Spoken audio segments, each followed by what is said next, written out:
We are in the fourth Sunday of Lent, and this Sunday is called Laetare Sunday, the Sunday of rejoicing.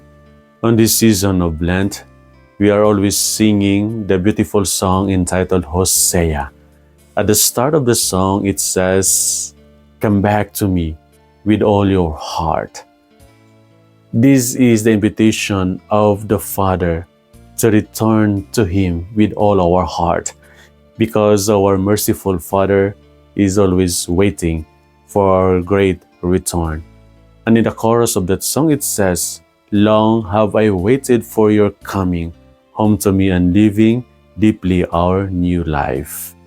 Our Father is waiting for our great coming because He is ready to give us a new life. And this is practically the message of our gospel for today. Our gospel is taken from the Gospel of St. Luke chapter 15, the famous parable of the prodigal son. And this gospel calls us to rejoice, Laetare, because someone is lost and is found. Someone is dead and is come back to life again. The parable of the prodigal son in Luke chapter 15. This is one of the three parables in Luke chapter 15. And all these three parables speak about the lost coin, the lost sheep, and this one, the lost son. And this parable of the lost son is unique in the Gospel of St. Luke. Only in St. Luke that you can find this parable. And this parable is the longest of all the parables of our Lord Jesus Christ. It is longest because there's a lot of details on it. It means to say that this parable is very important. And some would say this parable of the prodigal son, this is the center or the summary of the salvation history. The summary of the great love of God for humanity. The context of this parable is this. The Pharisees and the scribes, they are complaining to our Lord Jesus Christ because our Lord Jesus Christ welcomes the sinners, the publicans, the tax collectors, those who are considered public sinners, and they are in company with Jesus. And these self-righteous Pharisees and scribes, they are questioning the Lord. Why are you mingling or associating with these public sinners? God welcomes sinners. It is commonly called as the parable of the prodigal son.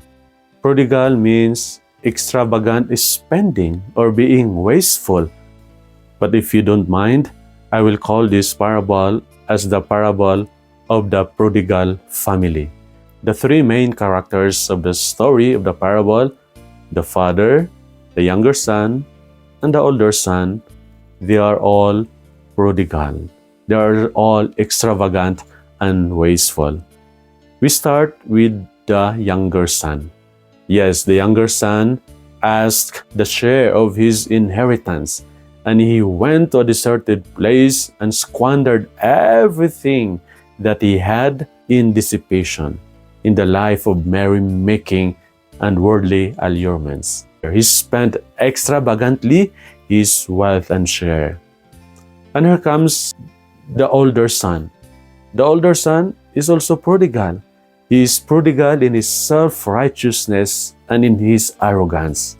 He could not accept that the younger son, his brother, and of course, the very important character in our story is the merciful father.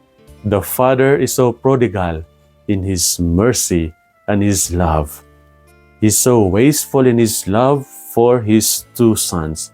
For the younger son, he welcomes him back to his loving embrace. Father is welcoming back to his son and giving back to the younger son his dignity as a beloved son of the father. Since the older son does not want to enter and join the celebration, the father stepped out from the house. He came out from the house and he pleaded to the older son and explaining to him Let us celebrate and be glad and rejoice because your brother is coming back to life. He is dead and now he is alive. He is lost and now he is found. God is the merciful Father. And this parable is an open-ended story. We do not know if the older son enters the house and joins the celebration because it will be us who will end the story. If you are in the place of the older son, do you want to join the celebration